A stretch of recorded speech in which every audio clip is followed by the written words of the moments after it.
Hey, what's up everybody? This is Chris with Digital REM, and in this video we're going to show you how we do some of these action-packed camera shakes when editing a video in After Effects. So with that being said, we're just going to hop right into it. Let's go. Alright, so we have one of our potential clients, one of our clients here who does a martial arts class, and I actually wanted to take the opportunity to create a lesson around how to do some of these action-packed camera shakes and kind of the methodology behind it, so you can pretty much do the same for yourself. So we're gonna find one good clip to show you exactly how to do the process so you can see how it looks. So with that being said, let's just find a nice clip. Let's find a nice clip where we get some impact, some fast impact. Boom. Full speed though. Now I want to show you one thing, right? You can do it one or two ways, because I'm going to show you in this one.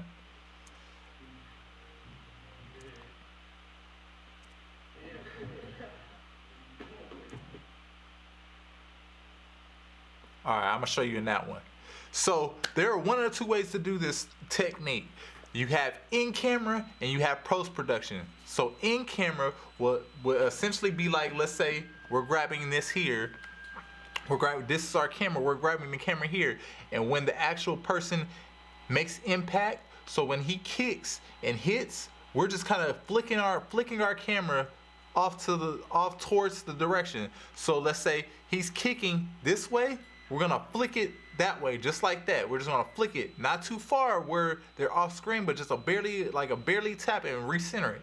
Boom, recenter, boom, recenter. As soon as they actually make impact. That's how you do it in camera. So if you wanna do it on the fly, like, hey, I don't wanna post-production, I just wanna go right in and just be able to do it really quick in the camera, you essentially just do that. Line your subject up.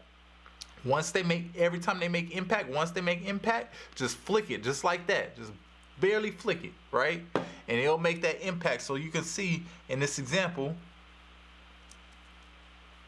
right? The first one I didn't do it, right? Now watch when I'm like, okay, I'm gonna try it again and I'm gonna do it. You see? Now that's essentially that camera flick, like boom, boom.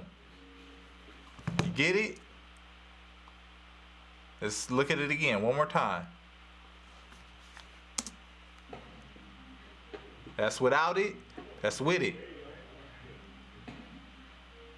It's with it. See how it just makes it feel more, see how it makes it just feel more like impact, like, hey, he kicked it out that bag, right?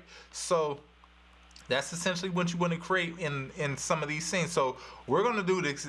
I think it's best if we just do this exact same thing so you can see it side by side. So what we're going to do is now I'm going to make a duplicate of this so I make sure I don't mess up anything, because this is actually a project that is a working edit.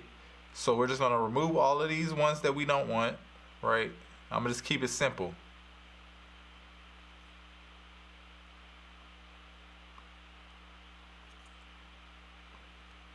All this extra stuff we don't want, we're just going to remove it. So you can see the difference between in-camera and post-production, right? And we're in After Effects right now, so this post-production in After Effects. So we're going to mark the ones that are in-camera shakes so you can see.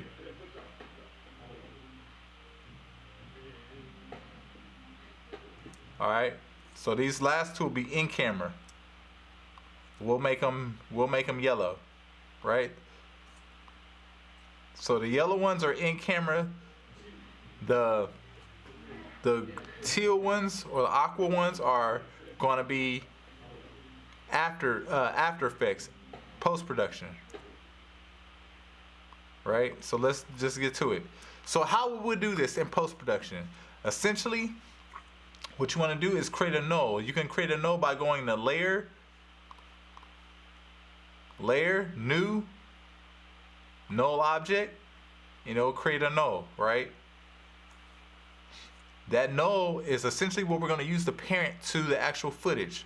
So I'm going to center the center point on the null, and I am going to actually scale it up to kind of match the footage a little bit. I like to do this just to kind of match it. Boom, just like that. Right, it don't have to be perfect, but just match it a little bit. I'm gonna do one for each clip. So I'm gonna do that one. I'm gonna make a duplicate and do it on the other one as well. Boom. Like so, right? So then I'm gonna go ahead and parent these our aquas to our nulls. And a null is essentially like a layer or an object that it's not footage or anything. It has no real value. It's just an object that you can take the transform data from and put it into another thing. So you can say, okay, I'm going to take this null that has just all the data inside of it being, let's show you all the data. So all the transform data inside it being the position, scale, rotation, all of these different things have a value. Now I'm gonna take this footage and actually parent it to this actual null. So anytime I move this null, this footage is gonna move as well. So essentially we're taking this to control this. So this is our footage, this is our null. We don't wanna control our footage. We don't wanna mess up our footage in any type of way as far as scale and things like that. But the null, you can animate it and do all that stuff to the null. Very, very key. I highly suggest you get familiar with nulls and using nulls effectively. So with that being said, now what I'm going to do is scale up this null some more. Because what's going to happen is when he kicks, it's not necessarily him. I guess I don't need that first one, huh? But when he kicks,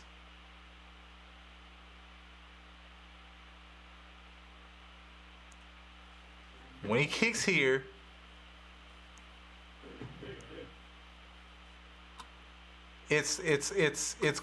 we're gonna animate the position of the frame. Instead of like we did in camera by shaking it like that, we're actually gonna just move the frame. Now the caveat with this method is it will give you control on the back end. Like you can kind of fine tune it however you want on the back end, but because you're scaling it up, you're gonna lose resolution. So you're gonna have to scale your footage up because we're gonna have to be able to move it, right?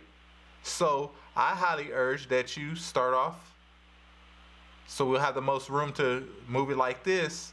You start off all the way to the right, to the left here. We're gonna change the position. So transform position, hit that little stopwatch there, and that's gonna set the position right here. You can see these are the values of the position. Now we're just gonna scoot forward a little bit.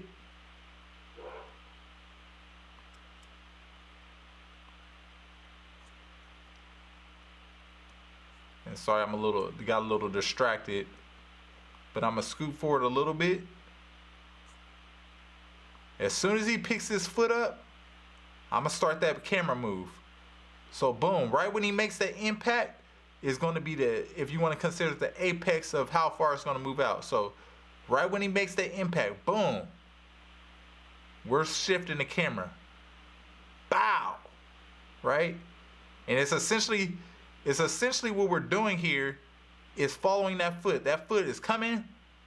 You see that foot is kind of staying right in the center of the frame. Boom, and that's where the action is going. That's where if you want to say the energy is going or the action is going towards, and we're just, again, going with the action, following that. Boom. Once he makes the impact, we actually want to shoot past it a little bit. So I'm going to actually take this and move it even further. And I'm gonna move it down to kind of follow that foot up, right?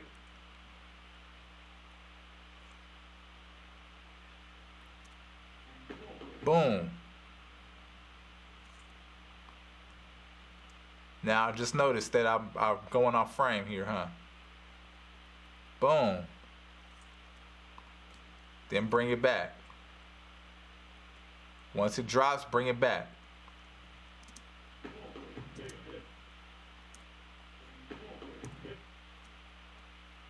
You see that? Now, if you make this, if you make this more snappy, right? If you take it from here, it'll be more snappy. But I liked it where we were kind of following that foot. Boom! As soon as that foot hit,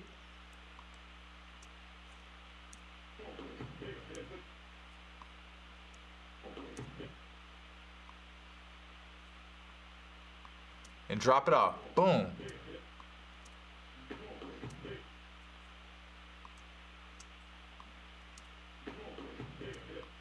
There it is.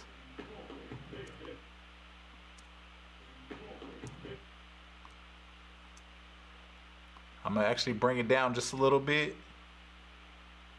like this.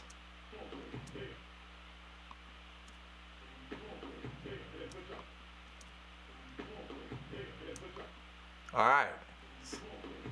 See that? Now we're gonna just back out and see the difference. All right, we got a little shake there. In comparison to the watch when he did it the second time, we haven't animated the second one. It's just a kick. It's just a kick. Again, that's all we did was put 2 keyframes in. Now you can get fancy as far as the animating of the keyframes, but we're gonna get a little fancy, right? We're gonna do easy ease, and we're gonna go in the expression editor. What we're gonna do in the expression editor is essentially ramp it up.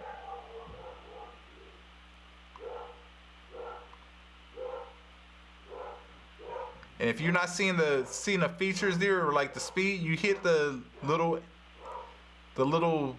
menu right here, edit speed graph.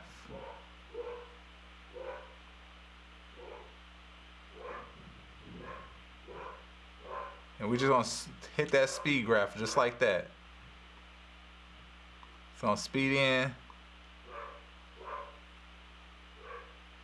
Boom.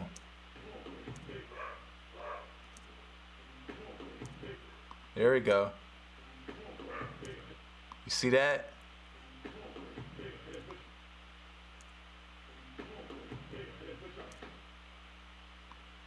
And we can even take this one a little further out. Now that we're gonna speed ramp it back up.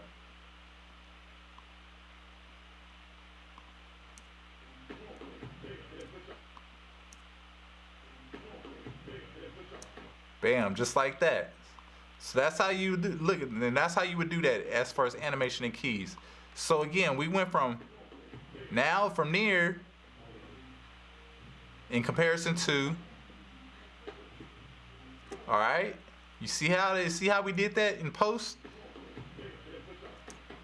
Now let's look at our in cameras. That in camera just feels better though. It feels more natural. It feels, I don't know, something about the in camera is just on. But we did the same exact thing for the in camera.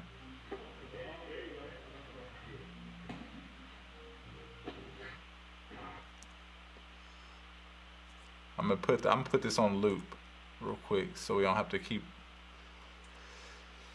going back and back and back and back.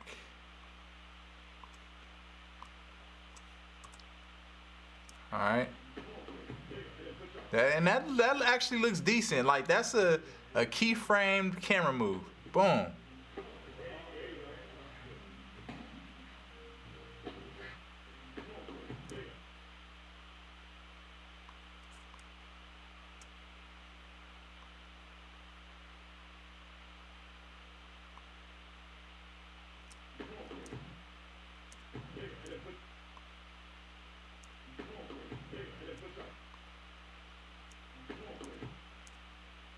I think that looks good right there. Boom. It gives it that nice impact. We're gonna do it one more time so you can run right back through. We're gonna do it one more time for the second kick as well. So let's just do it one more time. Boom. We're gonna go in here. We're set up on the left. He's getting ready to round up. We're gonna have to set that keyframe. Boom, he makes contact. He makes contact there. Set that keyframe. He's coming out of it.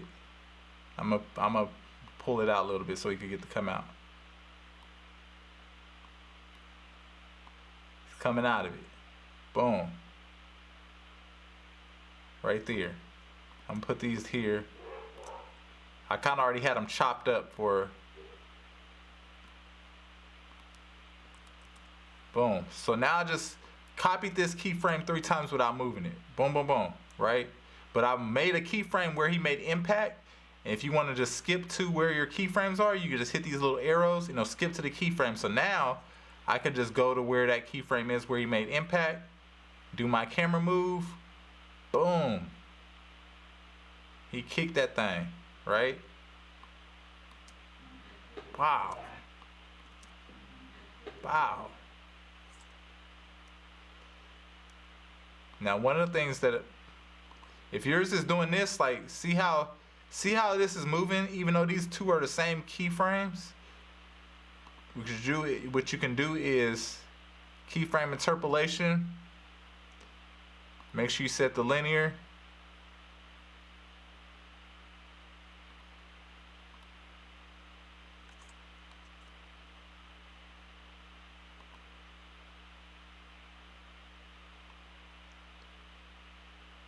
Easy ease. Let's see.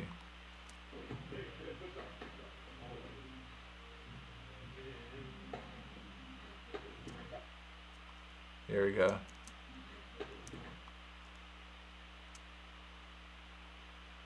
See, it stays the same. So if yours is moving like that, you have to do the interpolation as linear first and then set your easy ease. And then it'll do the ease in and ease out.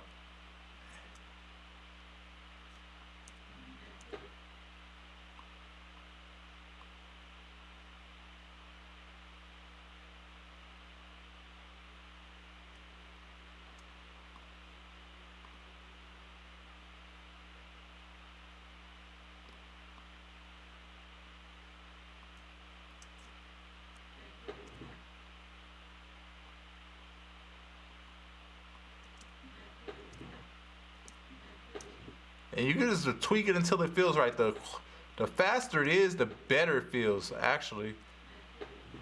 But you see how that, but you want to make sure you ease back out. Boom.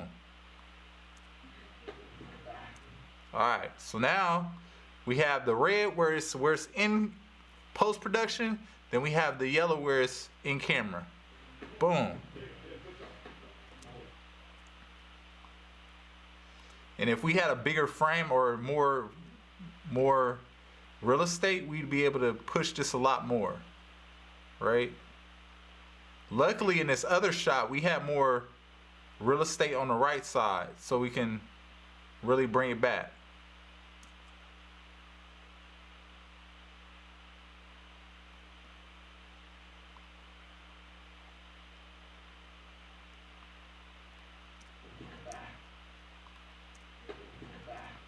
You can even say that. Boom. That was kind of dope. So what I did right there is actually take this keyframe where we land. We're gonna duplicate that by copy, Control C, and paste it.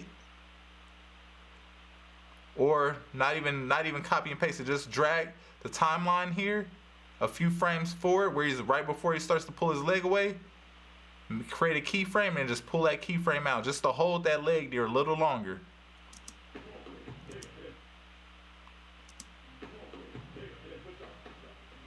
Alright. Wow. Yep, just like that.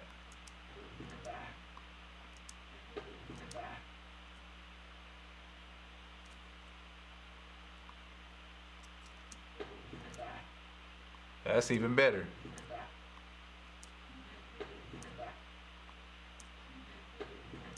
That one hit. Pow! That one hits. And that one's just moving this before we start the camera move, moving it closer to impact. It just makes it that much harder when he does make impact.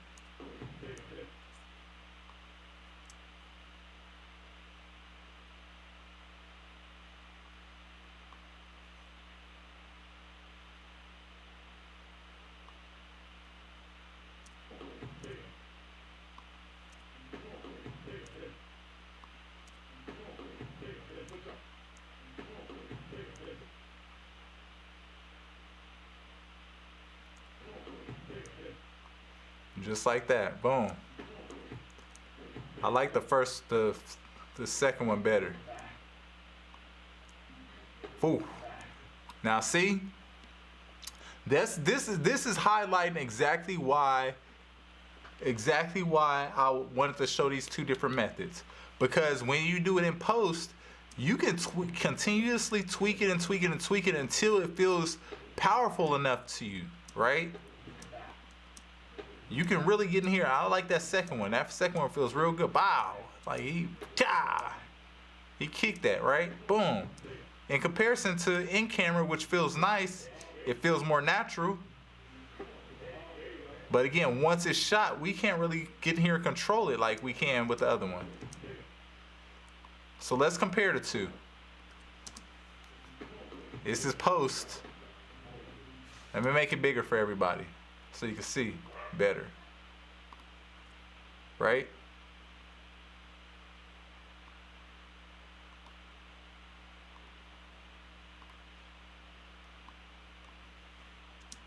This is post.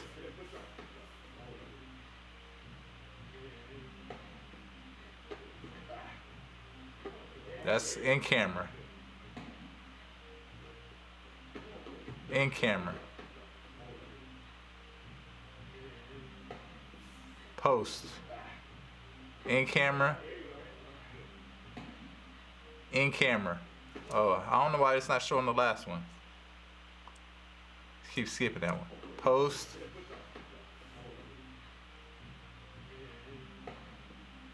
Post. In camera. In camera. That one, the in camera feels really nice. The in camera feels really good to me.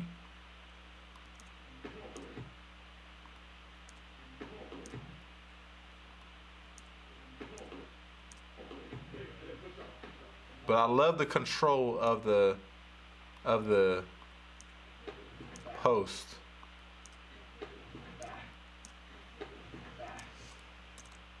So boom. That's essentially how we do it. We're gonna watch it one more time and then I'm gonna wrap this up, but I think y'all get it, like setting keyframes. So using the null to set the keyframe, so you're gonna use this null, parent it to the footage, scale this footage up so you can move it. As you see, this footage moves with that null. So we're essentially animating how it's positioned in the composition. That's all we're doing. Repositioning it in the composition.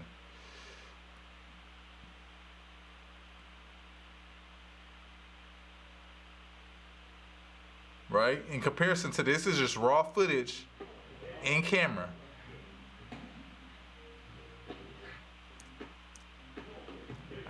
Post-production. In camera.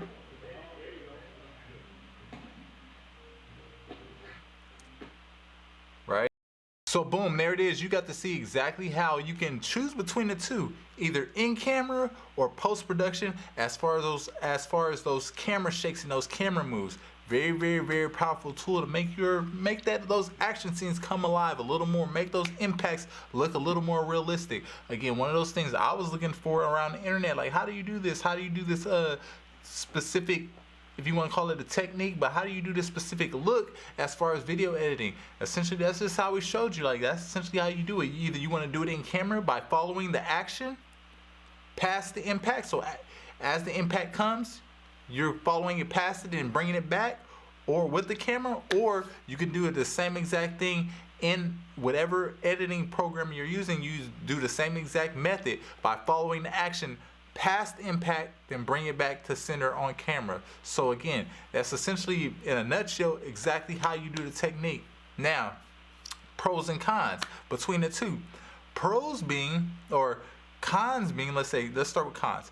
Cons being the post-production method only allows you to, or the post-production method requires you to scale up your image. So you're gonna lose resolution, which you can resharpen it or whatever the case may be. However you wanna really do it, you can do it that way. But again, you're scaling up your image with essentially you're gonna lose resolution. So if you have a 4K image, you'll pretty much be good at a 1920 by 1080. But if you shot at 1920 by 1080 and you're scaling it up,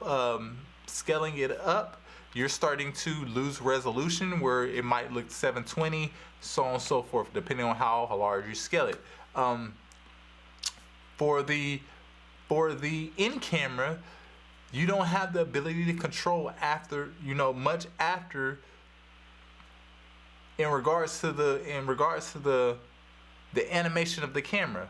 Like after it's already recorded that way, the only thing you can probably do is either time ramp or time remapping, where you can speed ramp it a little bit, or you can probably do like some movement. But again, the camera movement inside of the camera that's already captured, you don't have as much control as you do if you're animating it, because again, you can move things around, you can figure out what makes the most impact, you can retime it, you can reposition it, things like that, however you see fit, especially if you have two characters in the scene. And again, if a lot's going on and the cameraman, it'll be ideal the cameraman doesn't miss the shot trying to do the effect in camera. Like, might as well get the shot and then we can work on making that effect in post. So grabbing the high resolution is the better option from my perspective. The pros being, one of the main pros being for in-camera is that you can drag and drop and it's ready to go. Like, there's no animation, no extra things that you have to do. So if you're just interested, like, hey, I don't know how to edit much, but I know I want this effect in my footage. I want this effect in my footage. Again, simply just following the action. As the person moves, as they make that impact, move slightly past it and then bring it back, centered camera. So it's like you're following them and they all of a sudden stop and you're like, oh, come back. Stop, oh, come back. So they're going, you're following, they stop, you come back. So it's essentially just like that. And that's what's gonna make that impact look for your camera. So, or for your in-camera.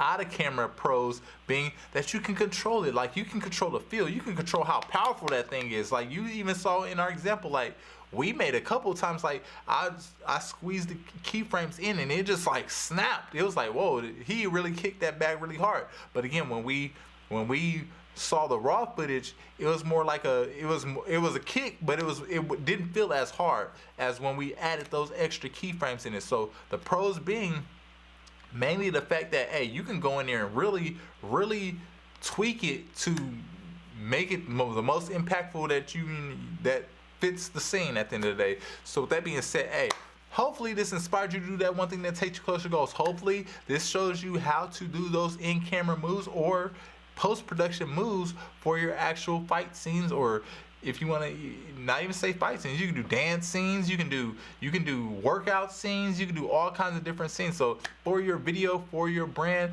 if this inspired you to learn how to do that and make you want to go out there and shoot something, and even if it does, if it was just beneficial to be able to watch this and see how we kind of do it, make sure you tap in with us. If you're watching this on YouTube, make sure you subscribe to our YouTube. But if you're watching this in Creator Academy, you know what we do. So continue to grind on and continue to get better and better, so we can continue to make more and more awesome work. So with that being said, I will see you all in the next lesson. Later, y'all. Peace.